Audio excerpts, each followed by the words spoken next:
Warning, censorship. Warning, censorship. Warning, censorship. Warning, censorship.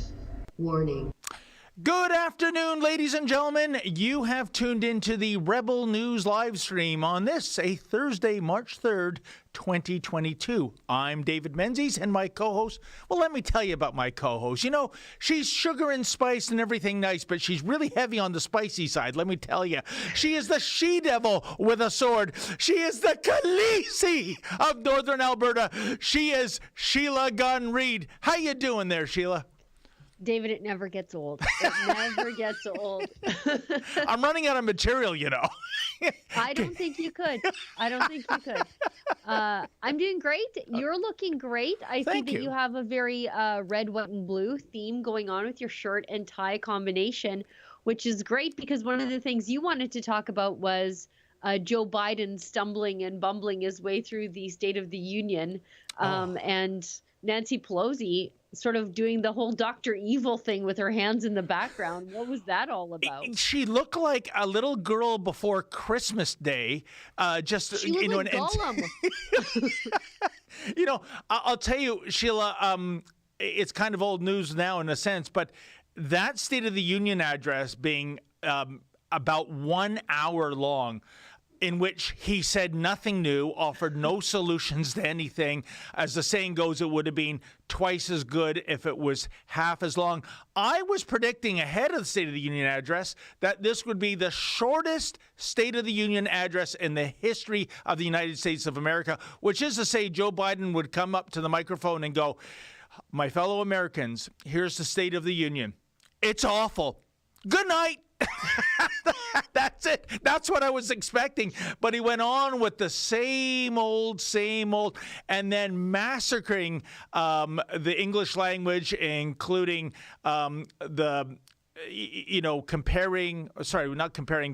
saying that it was the Iranians in Ukraine that were the victims of the Russian war. And I can almost see Kamala Harris, since she has her mask off for a change, mouthing the correct answers, right? Hopefully. Kind of like somebody in a movie cinema, Sheila, leaning over and whispering in your ear, no, it's not Iranians, it's Ukrainians, Joe. I don't know if Kamala, I don't care. I don't know if she is upset because Joe Biden's bumbling his way through the presidency, or if she thinks he's going to make it halfway through and it's my turn. I can't tell what's going on with that woman. Excuse me. But I should tell everybody what we're doing here before we get too far into the show and my voice gives out. Hang on here. And we'll throw to a funny little 45-second clip somebody made of the Biden gaffes. And by the way, folks, that didn't cover all of the gaffes. There were some major ones overlooked. There were so many. But we have only so much time. In any event, Sheila, now that you've cleared your throat and had a sip, what is it that we're doing here? I'm struggling my way through one of those things that people don't get anymore, and that's like a cold and a sore throat again. But it's not the cron. Again, it's not the cron. Everybody's settled down. Nevertheless, could you kindly mask up just in case the virus can be transmitted via computers and the internet? Oh, the viruses on the computers. Anyways, we should tell everybody what we're doing. It's a Rebel News daily live stream. Used to just be hosted on Friday by Ezra and only on YouTube. But Ezra got busy and YouTube got censorious, so things changed. We have a rotating stable of hosts throughout the week. David and I host Tuesdays and Thursdays. I host also on Monday with Adam Sos, and then we have other people who shuffle in during the week. And while we are on YouTube, I don't know how long that's going to last in general, but also today. And so there are things that we can't say on YouTube. For example, we can't question the advice of a public health officer because they're the new popes. You just can't say mean things about them. You can't say, well, you said that yesterday, but you're saying this today. What changed? What science changed? You can't even question that on YouTube. They'll cancel you. So there will come a time where we will cut our YouTube feed. So we don't want to stop broadcasting on YouTube altogether. We have, over 1.5 million YouTube subscribers over there. We don't want to abandon you, even you hate watchers. But we will encourage you to join us on one of the other platforms like Rumble, Odyssey, and Super U. So those are great free speech platforms where you can also support the work that we do completely willingly. So Odyssey allows you to send something called a hyper chat. And if you send us a paid hyper chat, we'll read that on air. Rumble allows you to send us a Rumble rant. Again, if you send us one of those, we'll read it on air. And Super U allows you to send us a Super U shout. And again, we'll read that on air. We're also streaming on Getter at the same time, which is wonderful. We're wrapping up sort of our third week on Getter, so that's great. I think that's going very successfully. Ms. Producer, Lady Producer, have I missed a platform? I guess we have to ask. Okay, I'm good. I nailed it. I'm not thinking clearly. I'm a bit on the cold meds today. Anyway, so that's that. So anyways, the moral of the story is if you want to support the work we do completely willingly, head on over to Rumble, Odyssey, or Super U. Leave us a paid chat. We'll read it on air. And if you are on YouTube, we probably are going to have to say goodbye to you at some point during the stream today, but not so much goodbye as in see you in a minute over on one of the other platforms. And that's that. Indeed. And, for those of you who did miss the State of the Union address, I would never ask you to watch 1 hour of Joe Biden. That is grand larceny of your time. It can be condensed into 45 seconds of highlights, or is it low light, Sheila? I'm not sure. And why don't we run that clip of Joe Biden trying to, I don't know what he's trying to do. You tell me, folks. Check it out. Time to see the what used to be called the Rust Belt become the home of a significant resurgence of manufacturing. Putin may circle Kyiv with tanks, but he'll never gain the hearts and souls of the Iranian people.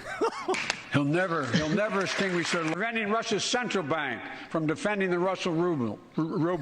And a pound of Ukrainian people, the proud people, pound for pound. There's simply nothing beyond our capacity. Increasing the productive capacity of our economy.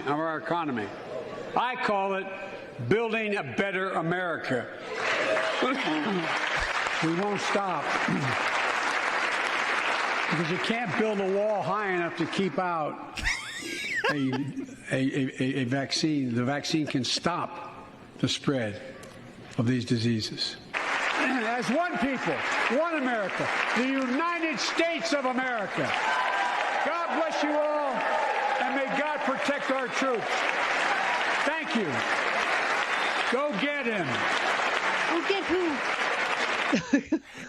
Go Sheila, get who, Joe? Go get who? What are you doing? Sheila, he is such a colossal screw up. That was the first thing that came into my mind.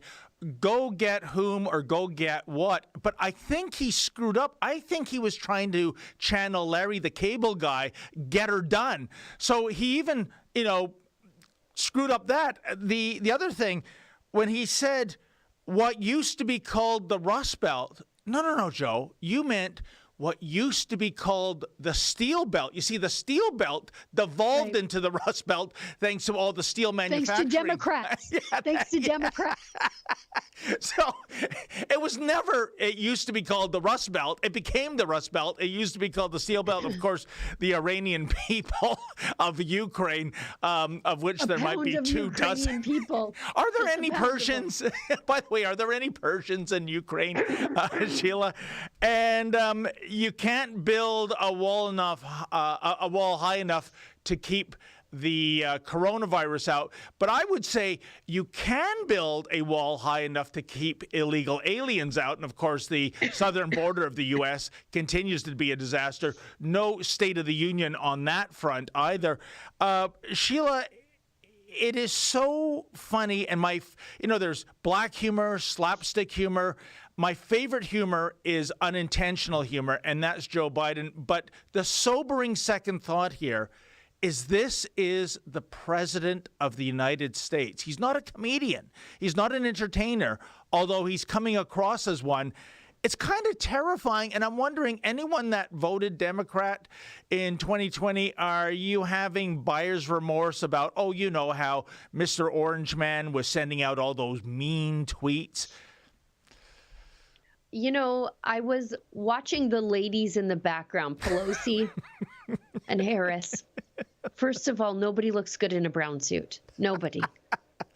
Well, They shouldn't even sell Ronald Reagan them. did in the 80s, but it doesn't transfer over to females, I guess. Right? No, nobody looks good in a brown suit. And then Pelosi has responded to public criticism, which is something rare for a Democrat politician, because she's fixed her eyebrows somehow. Somebody fixed her eyebrows. Remember when they were like two ends up here on the top of her forehead a couple weeks ago?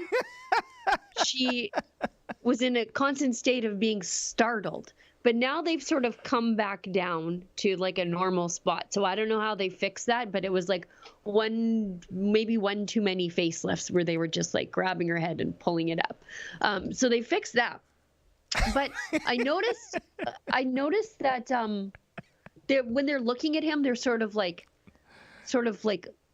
you know, like when your kid's on stage and you're like, they're gonna nail their Christmas concert or whatever, and you're like so excited they're gonna get the line right. They get to a point in this where they're like this, like they're in the edge of their chair waiting for, see, right there. Look, here goes Gollum. What is she doing? She jumped the shark there for the standing ovation. I think she was the only one standing, which is really embarrassing.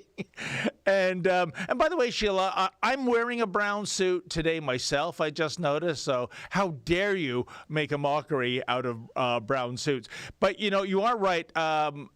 Pelosi, I would say that the cost of the plastic surgery that's gone into that woman probably rivals the U.S. defense spending budget, because there's a lot of work going on there. But, well, who am I to be a fashion or a critic or a critic of someone's personal appearance?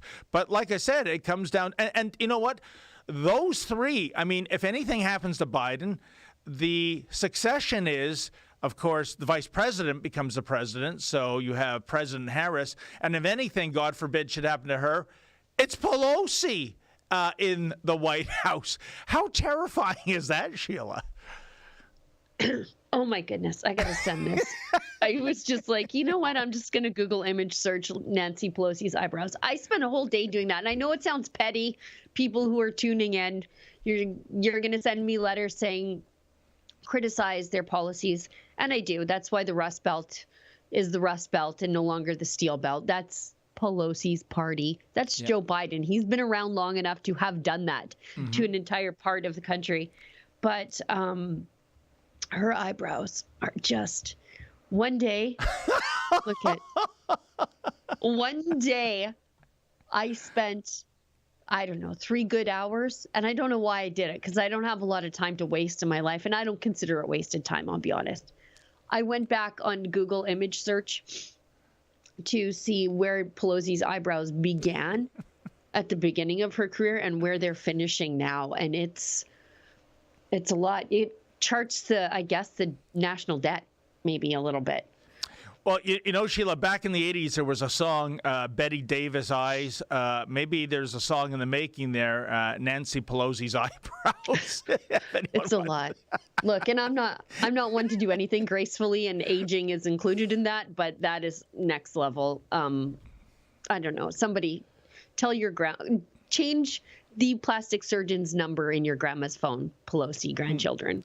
Well, it's not right. No. And Sheila, speaking of fashion crimes, well, we have something on the Miss Freeland's scarf drama, I believe. There was quite a presser about that. Well, you know, this is about, of course, her holding up a scarf or being part of a photo where a scarf was depicting the name of a neo-Nazi organization in Ukraine.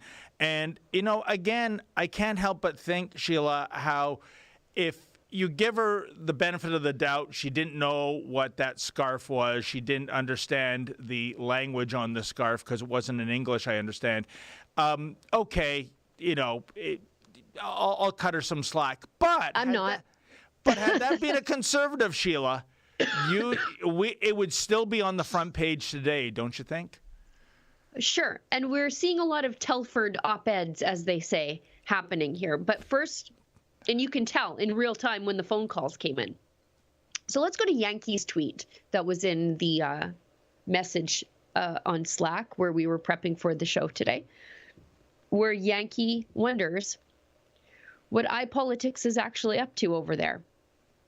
So the iPolitics first runs a story. And here's the tweet. Maybe we can bring it up if you can find that, Olivia. Okay, so here's the first one. After, maybe zoom it out so we can see. Or not, I don't know. Okay.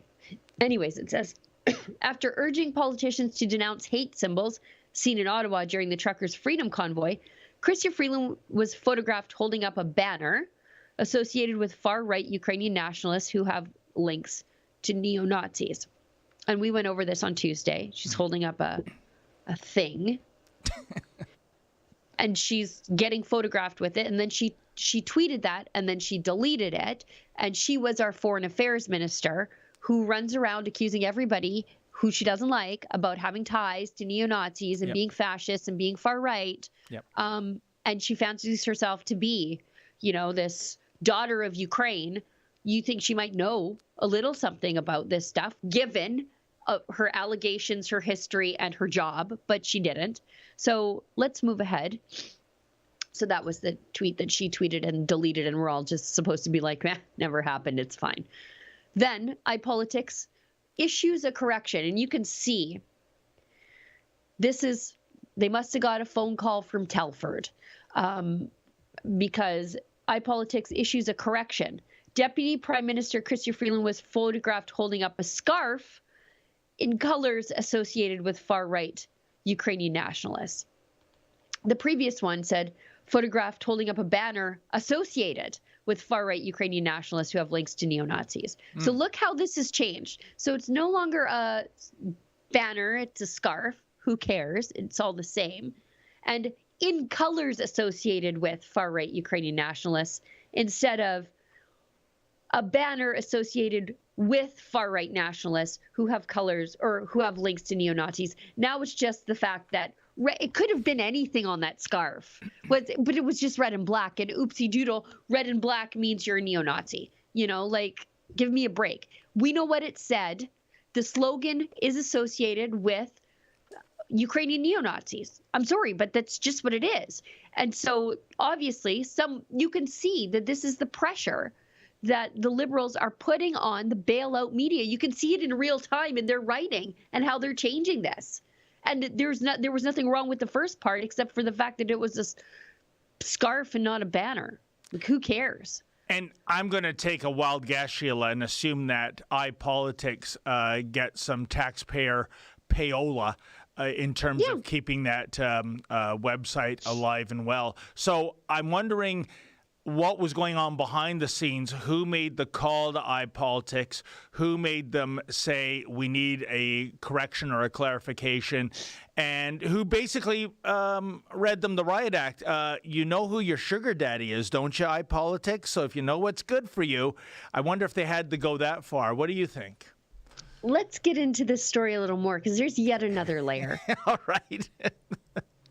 So let's go into that National Post article written by Tristan Hopper, the raccoon murderer, but that's a whole other story. What? What does that mean? He killed a raccoon by stepping on it, and he tweeted about it. And look, I'd kill a raccoon too. I declare animals pre-murderers all the time, like coyotes. Sure, they're pests. You clean them up. But like when you live in Toronto, it's a little bit different than me shooting a coyote in the backyard before he cleans up the neighbor's chickens. That's a little bit different than you just saw a raccoon and then stomped on him. I don't know. Killing a raccoon in Toronto, that's enough to get you canceled, even though the raccoon population is in no danger in Toronto. And by the way, the raccoons in Toronto, it's a subspecies of the raccoon family. Sure, yeah. Sheila. They're bigger, they're fatter, they give birth smarter. Yeah, smarter. They give birth to larger litters, and more of the raccoon babies survive. When you compare a city of Toronto raccoon to a country raccoon, it's night and day. I've never even seen a raccoon in real life. Never. You know what? You're right. I always see them knocking over garbage cans. Right? I've never seen one. We don't have them here. It's too cold. It's one of the upsides of being too cold. And Sheila, can I just quickly weigh in with what is the scam of the century? And if I didn't go into journalism, what I would have gone into is Wildlife Control Service in the city of Toronto. Because here's how the law works. I once did a story on this, Sheila. When you as a homeowner have a raccoon problem and you call XYZ raccoon removal, when the raccoon version of Ghostbusters comes over and takes care of the raccoon, by law, they can only see. I always thought when you capture a raccoon in the city, you drive out to the country and let him go. No. By law, you can only transport the animal 0.9 of a kilometer. And I mean, you can tell a bureaucrat wrote these rules. So around the block. Right? Exactly. Like, why not just 1 kilometer, an even number? No. So 900 meters. So basically, they find their way back because they're not stupid. They're very smart animals. And, eventually the homeowner has to call the raccoon retrieval service again. What a license to make money. So if anyone's unemployed right now and you've got a van and you've got some cages, it's a very low investment, you will be very well compensated in the raccoon removal scam that exists in the city of Toronto. David, I could talk all day about the problem with city people dealing with pest extermination. Like, don't even get me started on how the city of Edmonton deals with coyotes. They are training them to like people and be around people. They're walking around shaking cans of pennies at coyotes. And I'm like, you're just teaching them not to be scared of you because you come by making noise and then they see you 20 times making noise and they're like, oh, that guy's just making noise. They were throwing balls at them at one point. I'm like, they're dogs. They're dogs. Are you trying? They're going to learn how to fetch. Stop it. Like, they're going to be in your backyard right away. Don't do that. But anyways, let's get back to Chris. That's unbelievable. Didn't we learn the folly from the movie Conquest of the Planet of the Apes back in the 70s? Don't try to domesticate wild animals. Anyways, Keep going. They're not even trying to domesticate them. They think they're trying to scare them. But I'm like, you're just making them extra used to people. Yes. You want them to be scared of people so they stay away. Sometimes sending a few home to Jesus is the best way to do that. But I don't work for the city of Edmonton. Anyways, let's get back to Freeland because that was a hell of a tangent. So anyways, this article from Raccoon Stopper, Kristen Hopper. He writes, did Chrystia Freeland pose with extremist symbols or is it Russian disinformation? Why is that a question? Chrystia Freeland posed with extremist symbols. And who's the editor of this, by the way? So anyways, the next line says, a classic KGB disinformation smear is accusing Ukrainians and Ukrainian Canadians of being far-right extremists or fascists or Nazis, Freeland's press secretary said. Excusez-moi? Isn't that what the liberals do? Yes. To everybody? So you're telling me that Justin Trudeau invoked standard KGB smear tactics on truckers, farmers, gun rights advocates, random conservative grandparents, anybody who doesn't vote for all of his dumb, expensive ideas. He goes around accusing them of being far-right extremists. Actually, I think we have a clip of Justin Trudeau doing his best KGB disinformation strategy here when referring to the trucker convoy. I should have called for it sooner. Because I just put Olivia on the spot. But you know what? While Olivia's looking for that, let's go back a second to that bizarre headline that you pointed out, Sheila, with the words Russian disinformation. The only way in the world that photo would qualify as Russian disinformation is that if somebody in Russia had photoshopped the photograph and inserted the scarf there or changed a different scarf to read what it currently reads. Because otherwise, how is this Russian disinformation? Well, and let's think about this for a second. Justin Trudeau, when we ever find that clip, he goes and calls the convoy far-right, homophobic, blah-blah-blah, like the whole host of the things that the Liberals who are guilty of these things accuse other people of doing. It's amazing. They trot that out every single time somebody they don't like says something they don't like, including Freeland herself. And yet, in this article, her press secretary completely gets away with saying it. Here's the clip. Let's show Justin Trudeau doing the KGB thing here. Audio up. From burn pits. Oh, we've got Biden's audio in the background, please. Well, really, is there a difference, Sheila, in terms of who's in Parliament and who's in the White House these days? Two sides of the same coin, I would argue, especially when it comes to energy policies. I don't know how this article got published without pointing out all the other times Justin Trudeau accused normal people of this, and nobody said, well, sounds like the Liberals are being hypocritical about this kind of thing. Because this is literally what they do to everybody, including the convoy. And there's another layer of crazy here, because the convoy is led by Westerners. Yep. And as I pointed out in my video that I did sort of on the topic of Keystone XL and how Westerners support building Keystone XL, and how the Liberals had accused the convoy of being, or sorry, I was going to say a CBC commenter, but I think I'm repeating myself because they're all Liberals over there, said that the convoy was somehow Russian-backed. A convoy from the West is full of people of Ukrainian descent. I don't know how I dodged that bullet, quite frankly. My dad spoke Ukrainian. My kids can take Ukrainian immersion at school. Wow. And anybody like born north of Red Deer is likely somewhere there's a Ukrainian in the family, right?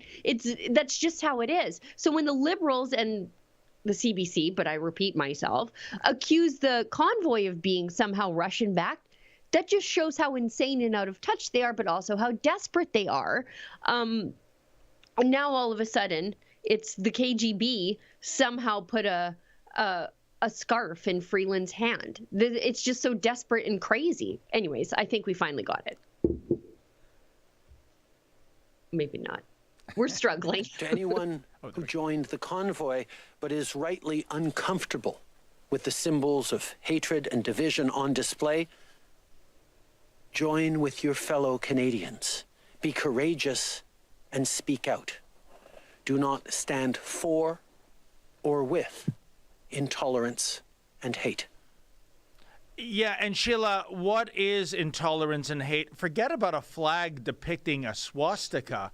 I can tell you, as someone who spent about half the duration of the Freedom Convoy in Ottawa, that right now, if you drive a big rig in the city of Ottawa, or even a de rigueur pickup truck, and you have a hockey stick displaying the maple leaf, the Canadian flag, our national flag, Sheila, you will be profiled and targeted and pulled over by the Ottawa police.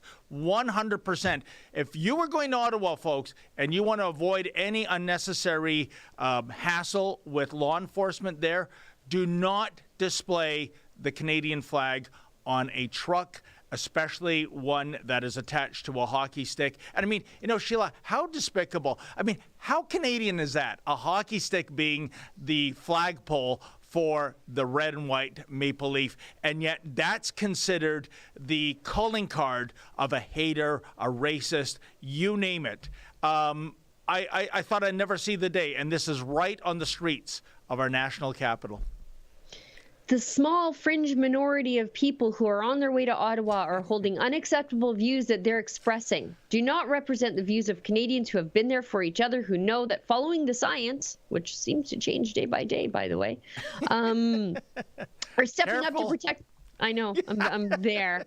Stepping up to protect each other is the best way to continue to ensure our freedoms, rights, and values as a country, Trudeau told reporters. Anyways, The movement, they've also claimed the movement is made up of white nationalists, far right, domestic terrorists.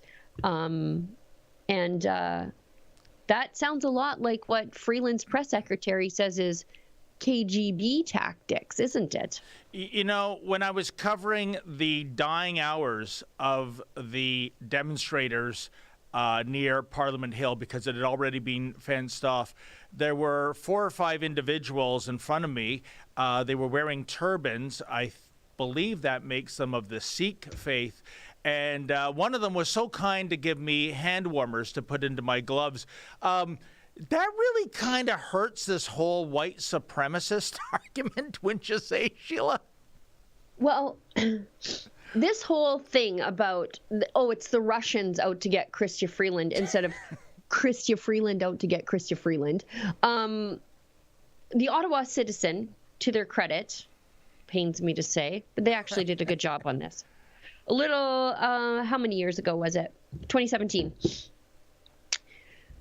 You know what? I'm going to pop this over to you, Olivia, but I'll go through it while you wait or while you bring it up. Chrystia Freeland, her granddad was indeed a Nazi collaborator. I think this is common knowledge. He wrote for a Ukrainian publication that basically collaborated with the Nazis, whitewashed what they did, and published propaganda. Michael Chomiak was her grandfather's name. And some of his, some of the things he had done and he had written, they're in the Alberta Provincial Archives. So, but despite the fact that we have archival records in a government facility, she claimed that accusations that her grandfather was a Nazi collaborator, she claimed that those were coming from the Russians. Well, then I guess the Provincial Archives of Alberta are also collaborating with the Russians now. That she's trotted out this excuse. Anytime something embarrassing comes up that she's done, it's always the KGB are out to get me. She's got these, I don't know, delusions of grandeur that she is somehow important enough for the KGB to target. I don't think she is, because she's pretty good at screwing up her own public persona through her own bad actions. But this is not the first time that her people have said, oh, no way, that's the KGB. The KGB strikes again on old Chrystia Freeland. You know, it's amazing. And I again go back to the Post article talking about Russian disinformation. If it wasn't a Photoshop allegation they're hinting at, are they saying, Sheila, that there were people at that rally that are pro-Putin and they brought the scarf out to frame, essentially, Miss Freeland? Is that what they're getting at? Because I still don't understand what they're talking about with Russian disinformation. Well, even if it were, why did she hold it and walk with it? Like, if someone said, like, here, Sheila, hold this white supremacist thing, I would be like, gross, get that away from me. But she's like, yep, take my picture. So even if the Russians tried to get her, and I you know what, I don't discount that there are Russian operatives in Canada. I don't discount there are Russian operatives around the world. Like, I don't discount there are Iranian operatives in Canada and around the world. Same thing. China, same thing. Huawei is dedicated to spying. So I don't discount that that's there. I've actually seen the Huawei spies with my own eyes. So I don't discount that other countries are in ours doing disinformation campaigns. I don't discount that. But disinformation only gets so far. You enable it when you are like, oh, you want me to hold this? Sure thing. And like put your smiling mug up against it. Normal people would be like, nope, no thanks, nope.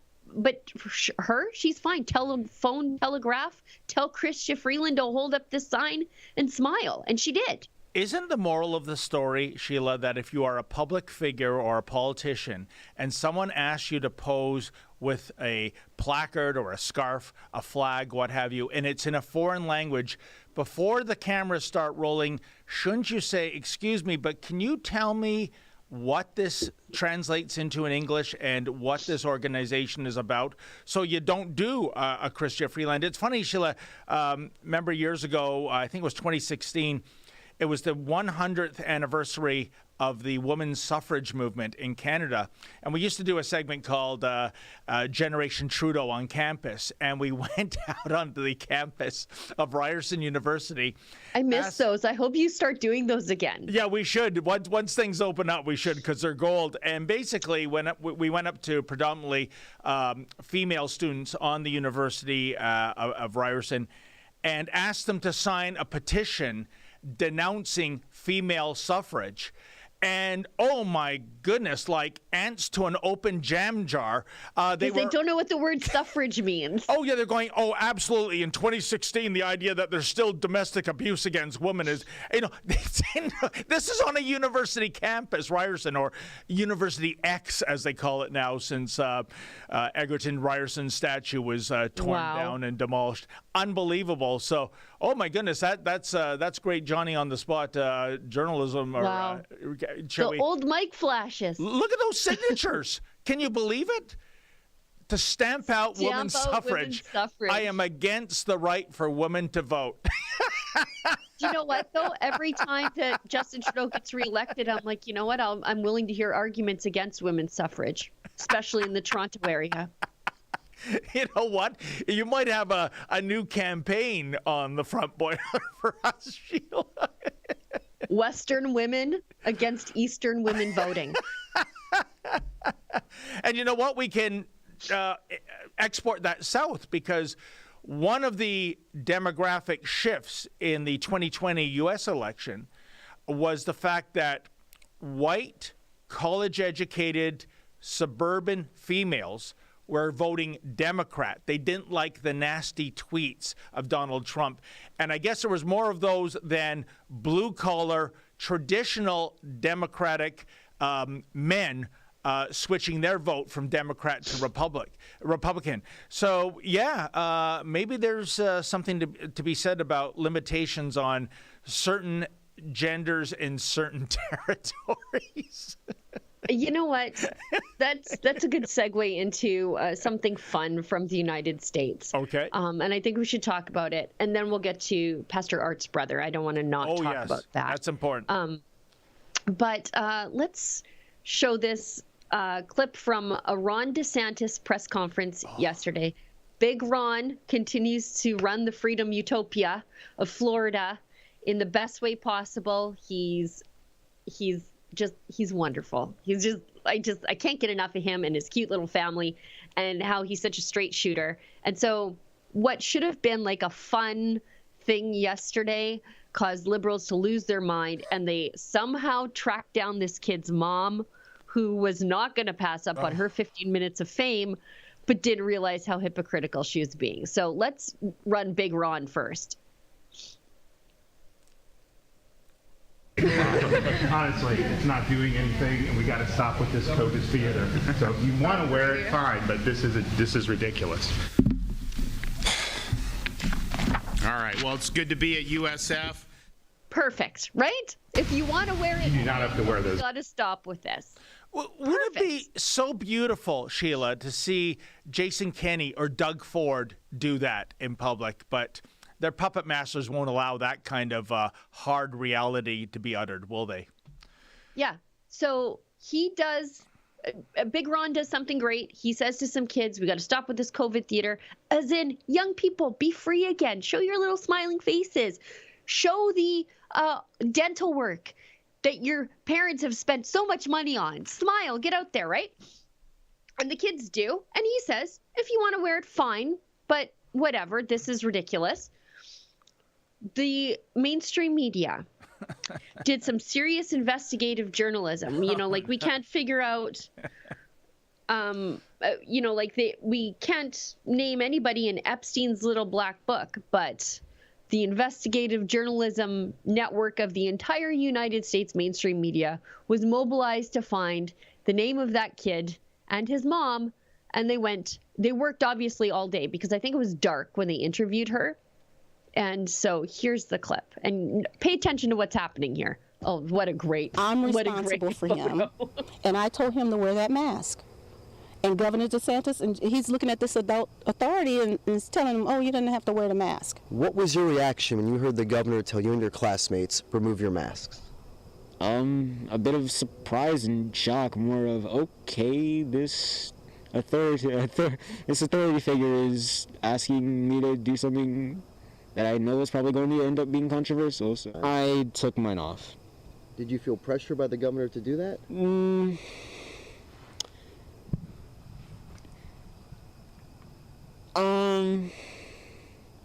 He's scared of his mom. It was more of a pressure of an adult figure asking me to do something, and it's just like, all right, why not? It's just shocking that the governor told these kids, take off your mask. He pretty much said, take off your mask, it's stupid.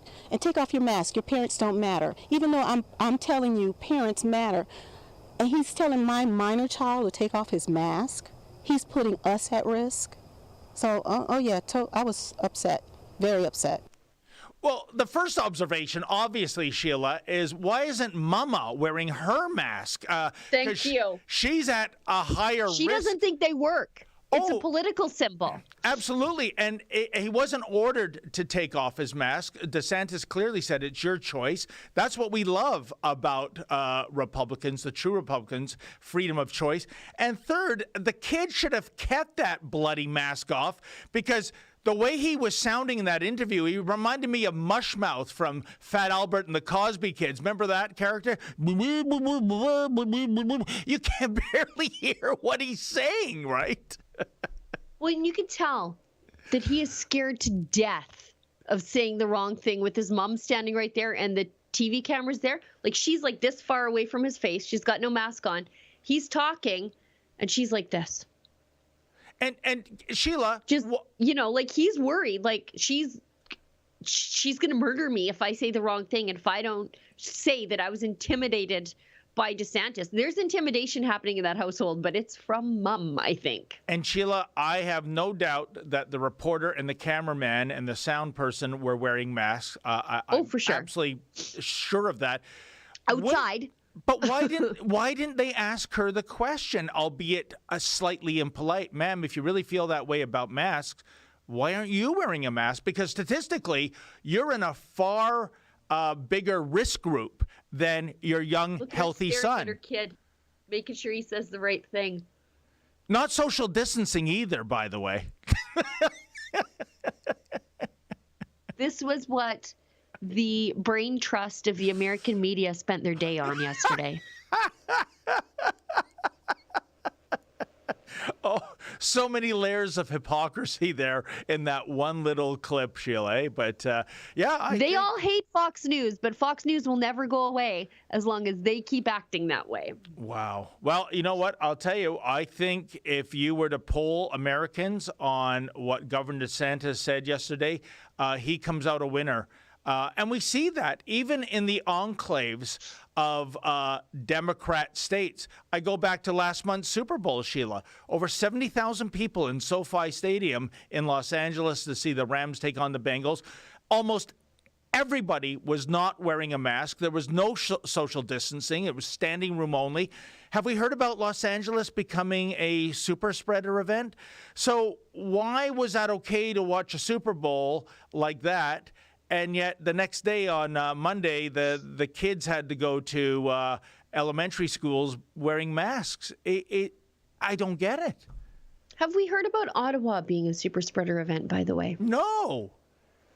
Street parties everywhere, just people sharing food, hanging out, high-fiving, hugging, dancing, sharing hot tubs, which is gross, sitting in a pool of somebody else's filth.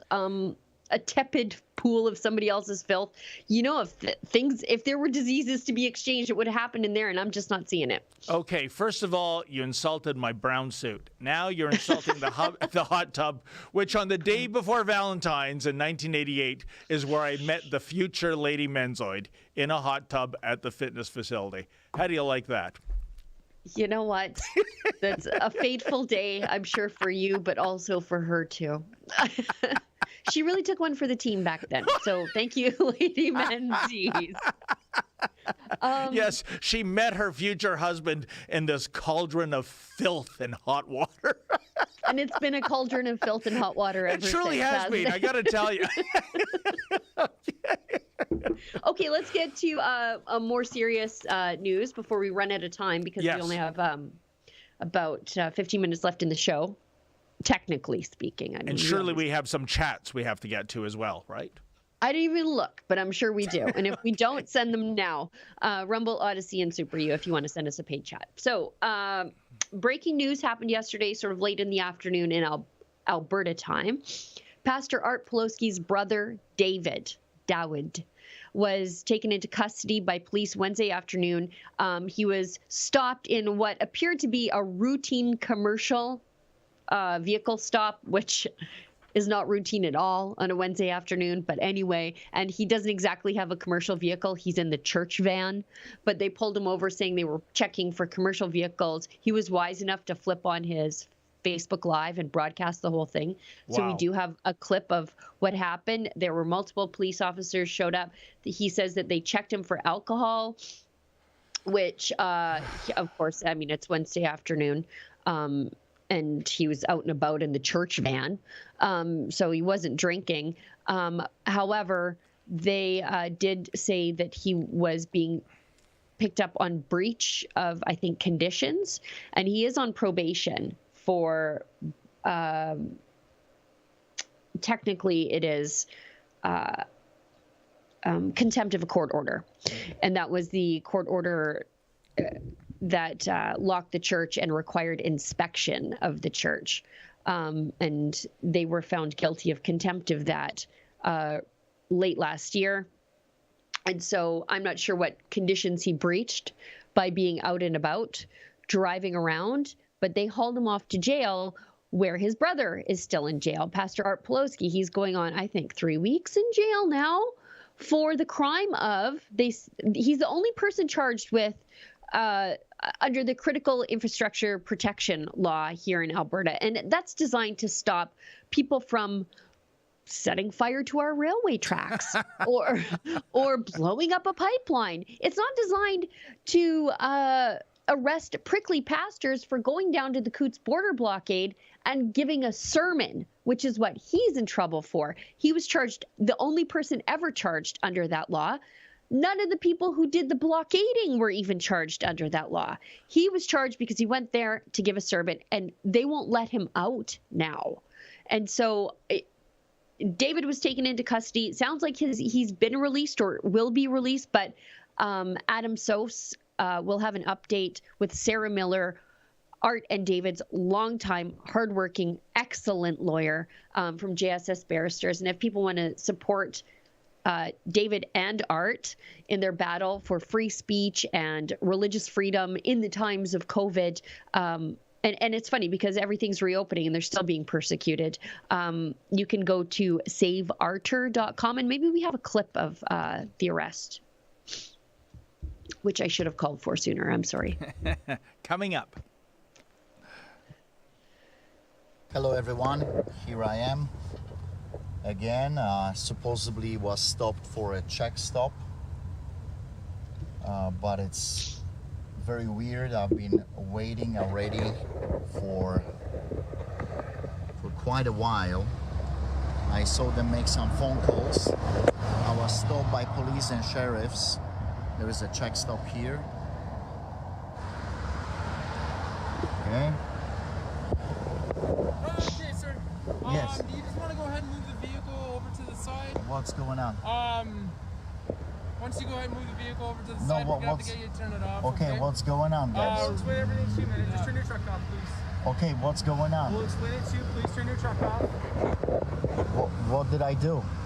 We'll explain everything in a minute. Please turn your truck off. Okay. Just for safety precautions. Can I okay? pull over and somebody That's okay. can Just turn your truck off and somebody can pick up the truck? Is yeah, that we'll okay? deal with all that in a moment, okay?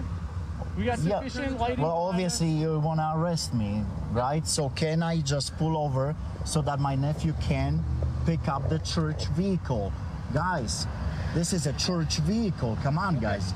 Yeah, we'll get you to move the vehicle over to the side. After that, turn off the key, Okay. and then we'll explain everything over to you, okay? Okay.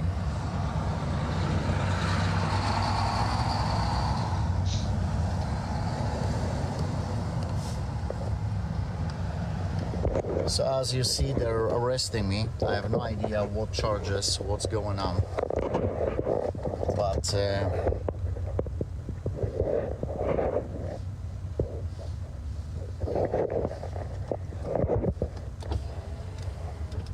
Okay, sir, turn off.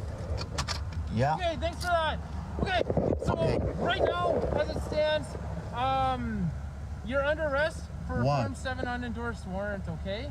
For what? For Form 7 unendorsed warrant. What is that? It's just breaching conditions, so I just need you to step out of the vehicle, okay? So you are under arrest, sir. We need you to exit the vehicle, please, okay? Okay, everyone. May God bless you and keep you. The harassment in Canada is continuing. You know, Sheila, the first thing that jumped out at me were those three stooges with the Calgary Police Service, one fully masked, one with a mask below his nose, and one with no mask at all. So somebody's breaking some kind of procedural rule in terms of the masking regulations. But this is despicable, Sheila. Again, it seems to me that the Calgary Police Service is subscribing to the 2002 Minority Report film. They have a pre-crimes unit. He hasn't committed any crime. I don't think he was speeding or anything like that. And even if he was, you wouldn't be asked to step out of a vehicle. And he was driving a church vehicle, so presumably maybe he wasn't even going to the Coots border, but he was going downtown to feed the homeless, which, of course, is another bogus crime. Sheila, here's the thing. I've asked you this question a couple of times whenever we talk about the Pawlowskis, and I think you bring insight to it because you live in the province. What is Jason Kenney thinking? I mean, I could see this happening under Rachel Notley, but the way I would imagine the base of Kenney would react to this kind of outrageous and egregious harassment of these brothers must be off the charts negative. So what is he thinking, especially going into an election year?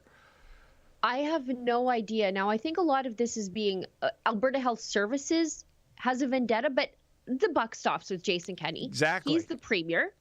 So it stops with the health minister, Jason Copping. It also stops with Jason Kenney. But the Calgary City Police have had a vendetta against Pastor Art for, I think we're approaching 2 decades. He was first arrested for reading the Bible in public. Oh, throw away the key. Exactly. So they have abused every bylaw, every loophole they can to shut Pastor Art up. Now, you can agree with him, you can disagree with him, you can have theological disputes, you might not like his style. But feeding the homeless is a virtuous thing to do. Yeah. It's not a crime here in Alberta. Opening your doors to give comfort and sanctuary to people who are devastated and hurting by the lockdown, that's the right thing to do. Yeah. It's not something you throw people in jail for. For going to give moral support to people who are making a stand for freedom, again, a virtue, not a crime. And yet, these men are persecuted over and over and over again. And I have heard nothing from the premier, even when another judge found that the gag order issued to these men when they were found guilty of contempt, that said that they could not give their own opinion about the lockdown before they gave the government, and I guess Pfizer's opinion about the lockdown. This man of great religious freedom advocacy, Jason Kenney, he never said a word. He didn't even say, you know what? That is a bridge too far. He never said a single word, even after it was overturned. I can understand why he wouldn't want to do it before, because you don't want to be perceived to be meddling in the judicial process. But after it's being overturned, yep, you never said anything then. Give me a break. I hope that Brian Jean, who is gunning for the premier's job, because the premier is coming up on a leadership review in April. Brian Jean wants that job. He's running for the UCP on an anti-Jason Kenney platform in Fort McMurray. I hope that Brian Jean, if he's smart, and I think he's got smart people around him, there are plenty of pastors being arrested, images that would make one heck of a campaign ad if you want to campaign against Jason Kenney. And all you have to do is couple that with every time Jason Kenney stood up and gave a speech about religious freedom. And so many in Alberta, inexplicably. I thought that'd be the last province where you'd see a jihad against Tim Stevens, Yeah. James Coates, Yeah. the Pawlowskis. It's over and over and over again, harassing the churches, Christians meeting in the shadows because they're scared of the state. That happened in Jason Kenney's Alberta, the guy who couldn't shut his mouth about how Christians were treated in China. You know, Sheila, sometimes I really don't recognize our country anymore. You would think that the Pawlowskis, over years of going downtown on their own dime and their own time, feeding the homeless, you would think they would be shortlisted for Key to the City. Instead, they're harassed. There's a vendetta. They're jailed. And on the flip side, we have our own homegrown al-Qaeda terrorist, Omar Khadr. He gets a $10.5 million paycheck for hurt feelings. And yet, look at his odious record, killing a U.S. serviceman and partially blinding another. How do you make sense of this? Pastor Art's politics are wrong. He opposed the left-wing mayor, Naheed Nenshi. The new mayor also doesn't like him. He opposes Jason Kenney. His politics are wrong, so he's not entitled to justice. And that's really what it comes down to. You don't get justice if you are on the wrong side of political leadership. We've seen it time and time again, especially during COVID in some of the larger cases. Right? So true. Now, again, if people want to help the Pawlowskis, because, boy, they need it. They're up against the full force of the state. They can go to savearter.com. None of that money goes to Art. None of it comes to Rebel News. None of it goes to David. It goes directly to the Democracy Fund to fund their legal defense, and you will get a charitable tax receipt for it because the Democracy Fund is a registered Canadian charity that works to advance civil liberties of all Canadians, including Canada's persecuted pastors. Speaking of civil liberties, Sheila, where is the Canadian Civil Liberties Association on this? Or are they still obsessed with getting prisoners, including violent and sexual offenders, out of jails so that, well, presumably, there'll be more opportunity for social distancing, and also to put COVID violators, such as Adam Skelly, for opening a restaurant, God forbid, into jail. But they have been despicably absent in the last 2 years in terms of defending civil liberties, wouldn't you say? I'm doing my best not to have a resting mean face every time somebody brings those people up, but they've only shown up to the game. Yep. If they weren't trying to get sex offenders out, they've only shown up to the game only recently because the convoy took a global stage, the Convoy for Freedom to Ottawa, and the crackdown on protesters there ended up under the global microscope. And so they sashay up like they haven't been anywhere in 2 years defending peaceful protesters, churches. We saw peaceful protesters arrested in Toronto. Where were they? Nowhere to be found. Churches being closed and then seized by the state. Civil liberties people, nowhere to be found. But they show up finally because the world is looking at what's happening in Ottawa, and they're like, oh, we maybe better issue a statement. And then they end up on Fox News, and I'm like, what the heck have you a-holes been for 2 years? An entire civil liberties charity was created from the ground up, the Democracy Fund, because the existing civil liberties organizations weren't doing a damn thing. And where were they when people were getting ticketed for going to church? Nowhere. But then all of a sudden, when they're like, oh, well, we can get the whole world looking at us like we're some kind of freedom fighters, then they show up and issue a statement. Well, thank you for nothing. Thanks for nothing. You've done nothing for 2 years. You people are the worst, and I hope you're watching. I'd love to track down Michael Bryant, although I would never do so on my bicycle, of course. That might be a life-ending event. You'd end up like Tristan Hopper's raccoon. And this is the civil liberties guru. Can you imagine? Anyway. Oh, you can't write this stuff. I'm sure we have some chat, Sheila, so shall we get to that? I've got no, can you tell I have no patience for the Canadian Civil Liberties organizations whatsoever? The ones that are in BC, they're on the take from Trudeau. So how are you going to hold him to account? Like, they're literally on the take from Trudeau. Anyway. Well, you almost dropped the A-bomb. You used an abbreviated version of that. I've never seen you do that, Sheila, so this must really be getting under your skin. Yeah, because they're just a bunch of spotlight burglars. And no... That's what they showed up for. They're just like, oh, look at us. We're fighting for freedom. And it's like, what did you do? Send a strongly worded letter when everybody else has been engaging in litigation, fundraising, helping people whose lives have been ruined by tickets? Like, we're dealing with people who are getting $5,000 quarantine tickets, Democracy Fund's trying to help them. $5,000 to a struggling family could destroy it, lead to divorce. Divorce is bad for kids. It causes, it ups their chance of, drug abuse and going to prison. Like, if you come from a divorced family, it just raises that instance where your life just could possibly fall apart. But so to stop it by fighting that ticket, you're stopping a cascade of social events that could be horrible for that family. Where was the Civil Liberties Organization at any point during the pandemic, except for advocating for prisoners who weren't pastors?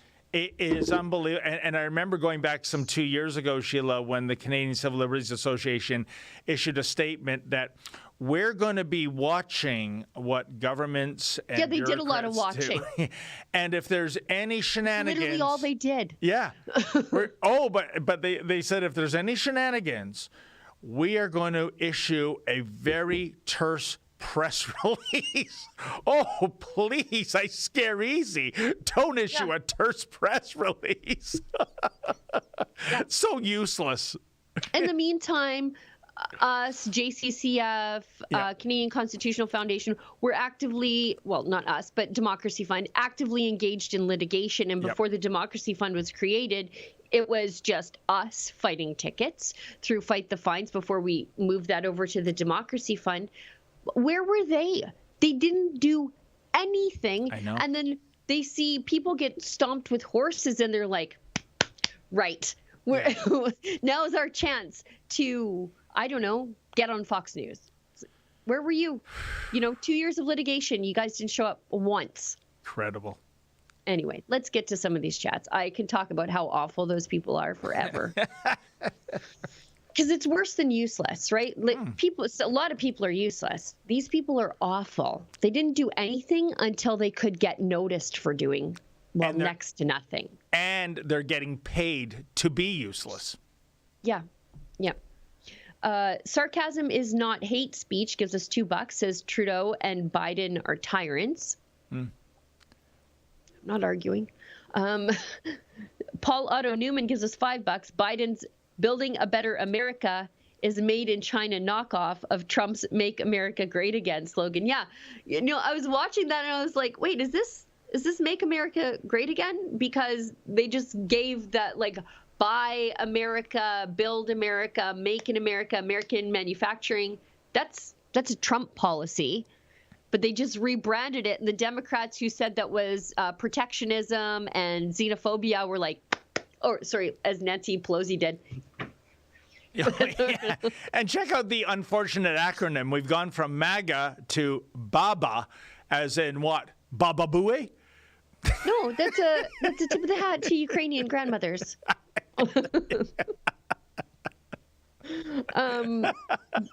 Becca Henderson gives us $1. Is it me or does Kamala? Did I say that right? Is Kamala? Kamala. I don't know. What is it? I don't care. Seemed completely drunk in this clip, and then she links to the clip. Can we show that clip? She hammered. Because as we all know, elections matter. And when folks vote, they order what they want, and in this case, they got what they asked for.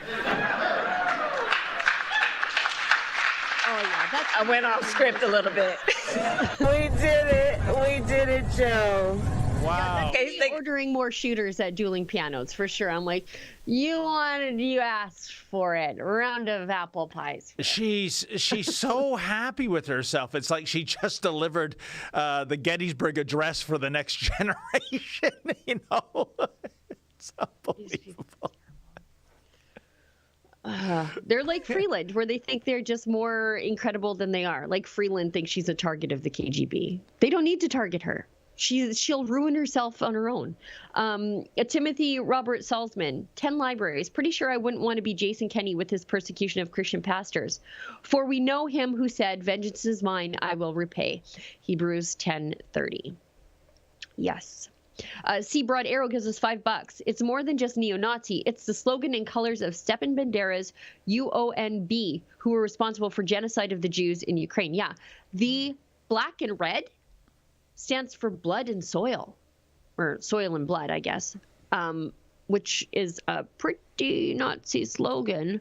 So, I mean, again, I understand if the layperson doesn't know these things and you're in a crowd with people holding up Cyrillic letters and you don't know what it says, but you know that you're anti-invasion. I get it. But Freeland, she wears her Ukrainian heritage like a force field against criticism, and she makes herself an expert in these matters, and she was our foreign affairs minister, and she fancies herself to be some sort of European politics guru. And so how did she not know that? Plus, again, she also calls everybody else a neo-Nazi. You might want to know about the neo-Nazis in your own cultural backyard. Yeah, you know, maybe the Ottawa Senators Hockey Club might want to rethink their uniform colors of black and red. And Sheila, for that matter, I notice you're wearing black and red today. What are you trying to say? I'm not saying anything.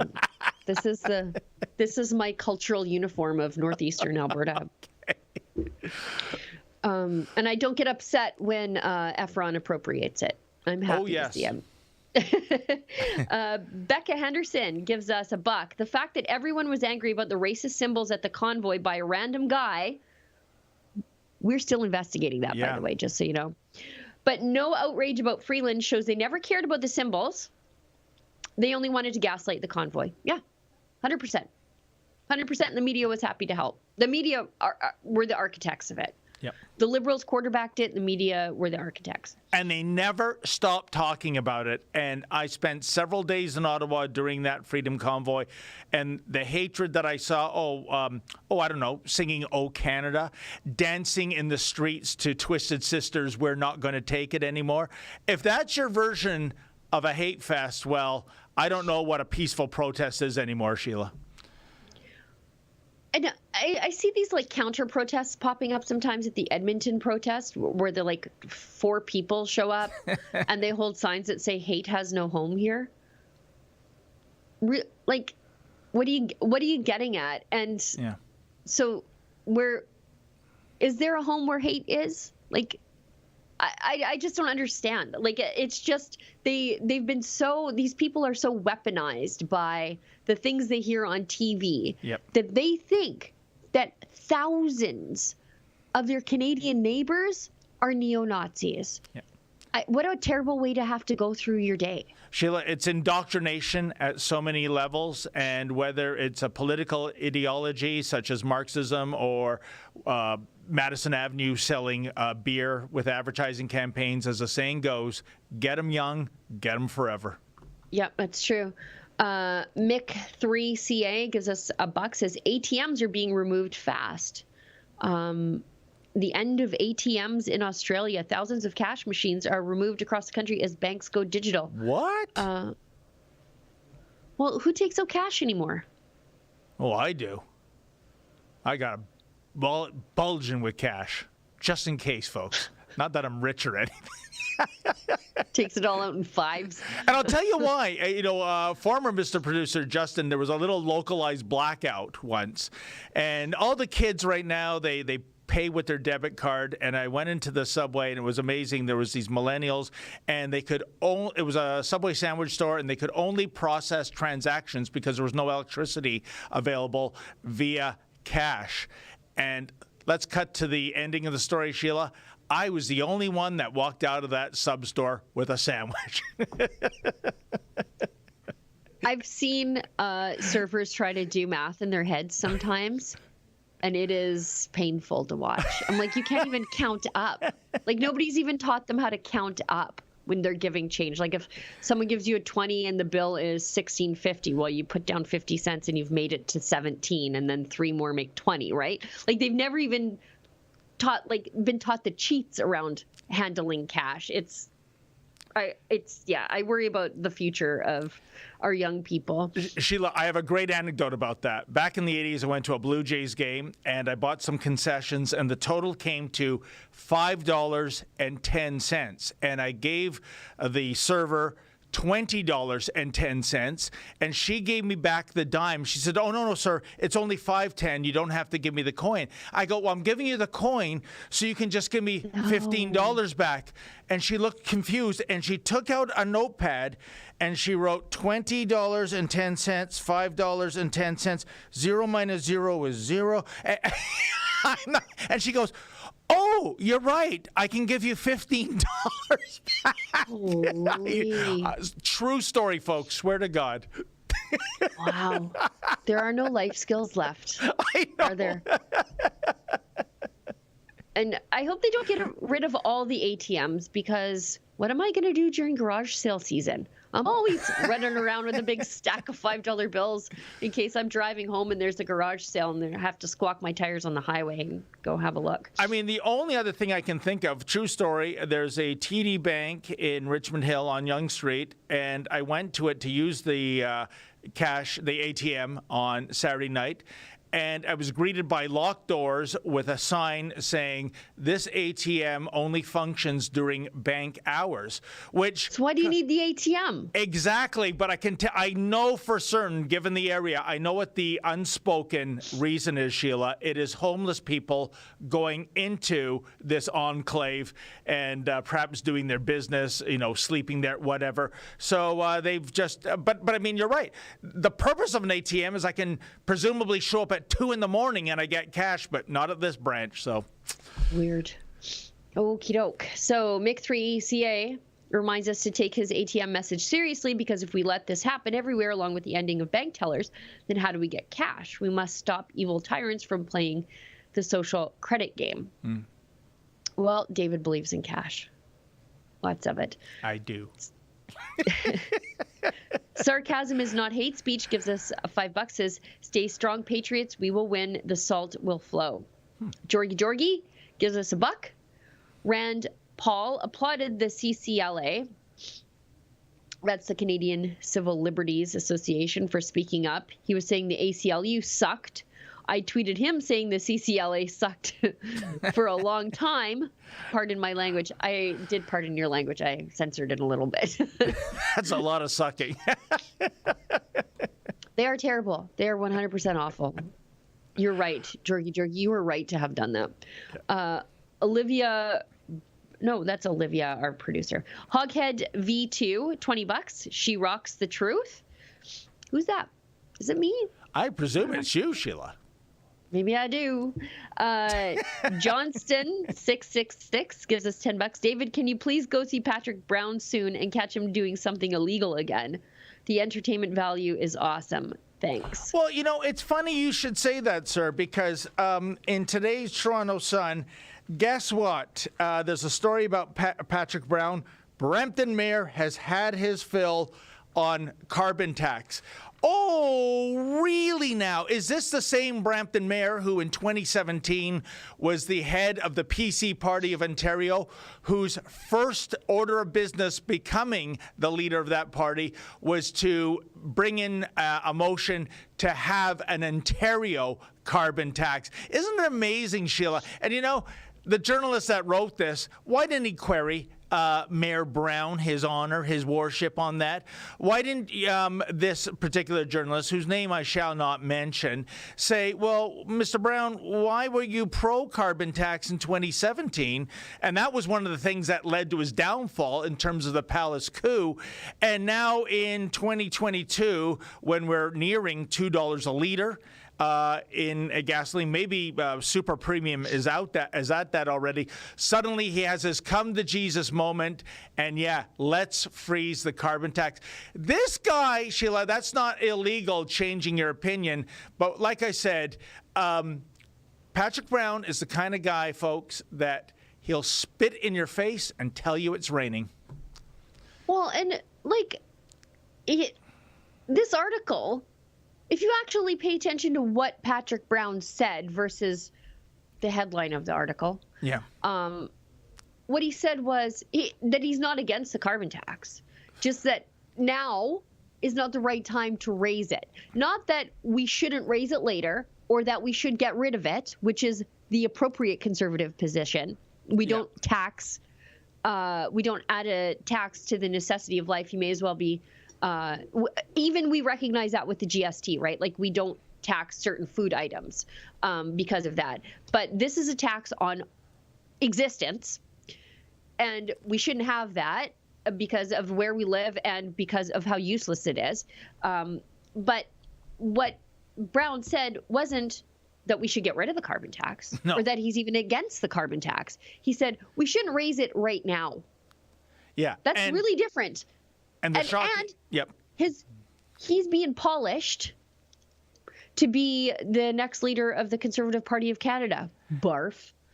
Sheila, please tell me there's no possibility of that happening, because if that does Alberta happen, won't let it happen. Well, Alberta won't let it happen. If it does happen, you will. I'm telling you, we will pine for the glory days of Aaron O'Toole. Okay, but the fact of the matter is, the April 1st installment of the next level of carbon tax is going to go in. Justin Trudeau, the ideologue that he is, he's not going to even adopt that motion. That even though we like carbon taxes in terms of reducing the carbon footprint and acquiescing to Greta Thunberg, now is not the time to do it. No, he won't do it. The gas is going to go up even more with another round of carbon taxes.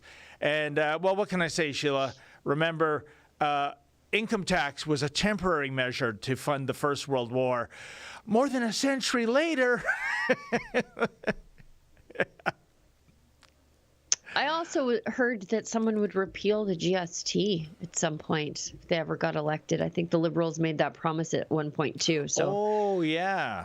Many, many years ago. Many, many years ago. I'm old enough to remember my mom still ranting about that. I come by it honestly, people. I do. I think that's all, or those are all the chats. Yes. And we're almost 20 minutes past the hour, right? We are. So, okay. Well, thank you to Miss Producer, doing great work here. Thank you to you, Sheila, and to all our viewers, especially those viewers that gave us some do-re-mi. We really depend on that. Tomorrow there'll be another couple of Rebels. Sheila and I will be back next Tuesday. And in the meantime, folks, stay sane. You know, it's hard to find these in Florida. You gotta look hard. But you know, if you know where to look, you can find them. So I brought this, right? So unfortunately, we have a country right now where most people, including, I mean, this is across the political spectrum, think that these things are saving lives. So in medicine, in science, we have something called levels of evidence, okay? And we've got our high-level evidence and lower levels of evidence. And our highest level of evidence are clinical trials. So to the doctors who tell you that these things save lives, ask them, you know, what did the two randomized clinical trials that we've done during the pandemic, what did they show? Ask them that when they tell you that these things save lives. One found nothing, zero benefit. The other found a small benefit, like a tiny benefit that's a little bit methodologically shaky. And by the way, none of them found a benefit in young people. Not a single one found a benefit in young people. That's the highest quality evidence. That's what it showed.